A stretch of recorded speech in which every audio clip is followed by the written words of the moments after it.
There have been numerous books, TV specials, and even a Hollywood film being released based on the idea that the end of the world as we know it will begin in the year 2012.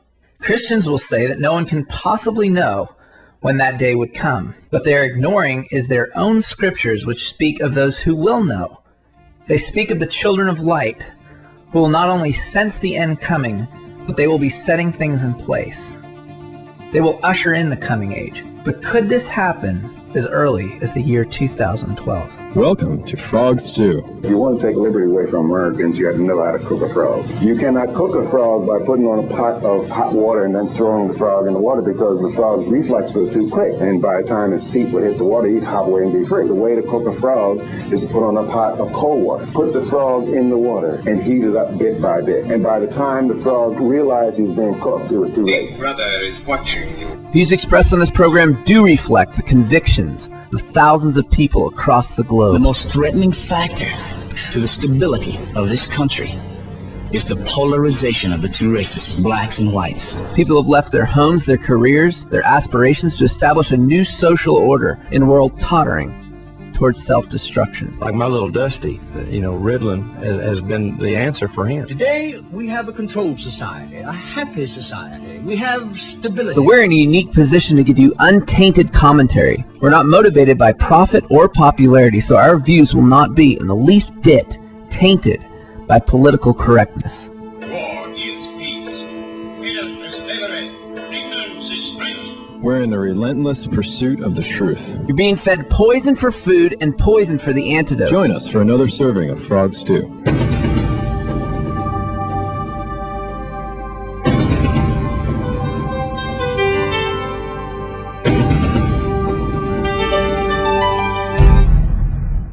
Here's a little collection of sounds from the upcoming movie as well as a TV special on the History Channel on the subject of the Year of Doom 2012. This mass suicide is adhered to the Mayan calendar, which predicts the end of time to occur on the 21st of December of this year.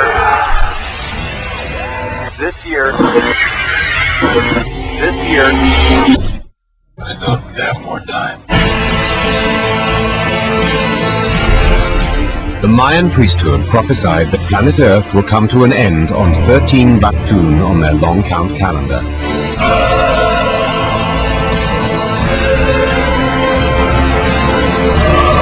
This date translates as the 21st of December 2012.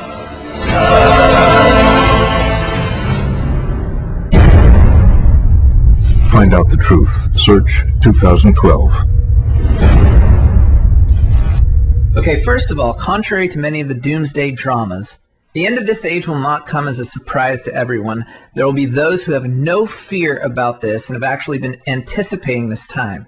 So the kind of global catastrophe portrayed in the film 2012 has also been the scenario of many other films and novels. Often the widespread destruction is followed by the survivors being gathered together in some kind of brotherhood. Now this gathering will actually happen, but this gathering will not wait for widespread destruction in order to form, for this gathering will happen before the end by those who sense the end coming, by those who understand the signs of the times. You can look at patterns in the sky and see that storms are coming, but do you understand the signs of the times? You can watch the earth being polluted and realize many people just don't care, but who understands the times? You can watch society being polarized by those who wish to cast off all moral restraint and those who want to impose it. You can see human rights violated. You can watch wars being perpetuated. These are evident to the watchful observer, but who understands prophetically these appointed times?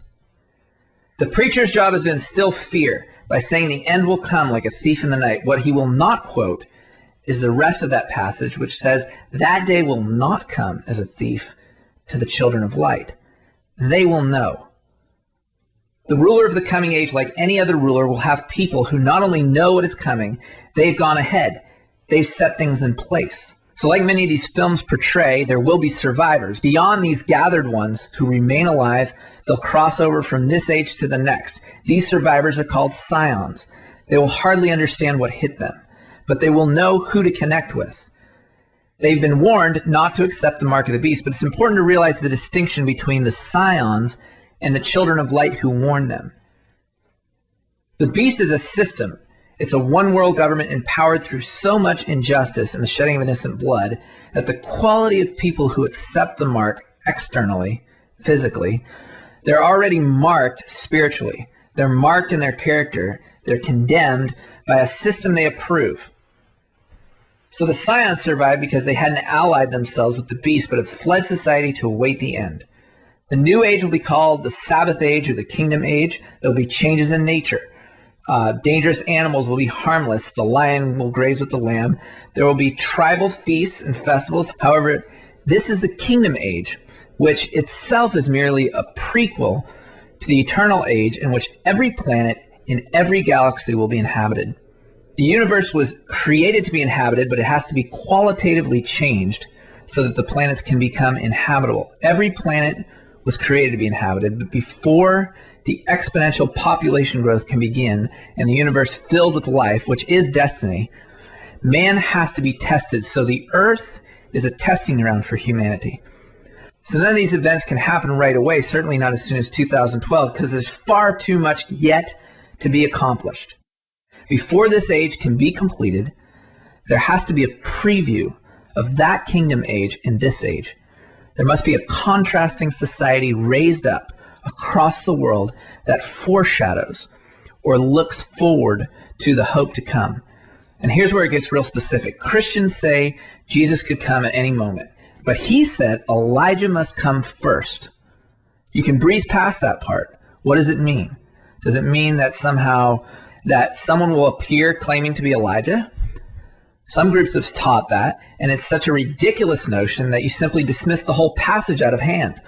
But here is a passage which is Messiah's most important prophecy.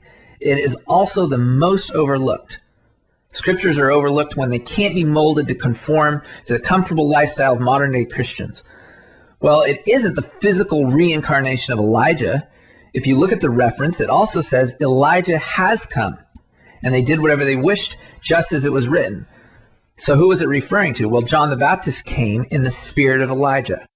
So you can't easily dismiss this passage by saying, well, someone's going to come and claim that he's Elijah. It's the spirit of Elijah who is sent and who will be sent again. That's even what the original prophecy in Malachi says. I will send the spirit of Elijah. John the Baptist didn't claim to be Elijah, but he did the same thing Elijah did by the same spirit. He prepared the way. He set things in place. John the Baptist came and they did whatever they wished to him. They rejected him. But what was John the Baptist sent to do? Prepare the way for the coming of Messiah. And there's a parallel in the story of Elijah who called down fire from heaven to consume the altar. The confidence that he had that God would send the fire was that Elijah had prepared the way. He set things in place. He placed 12 stones around the altar, evoking God's burning desire for the 12 tribes to be one. So what will the spirit of Elijah do this time?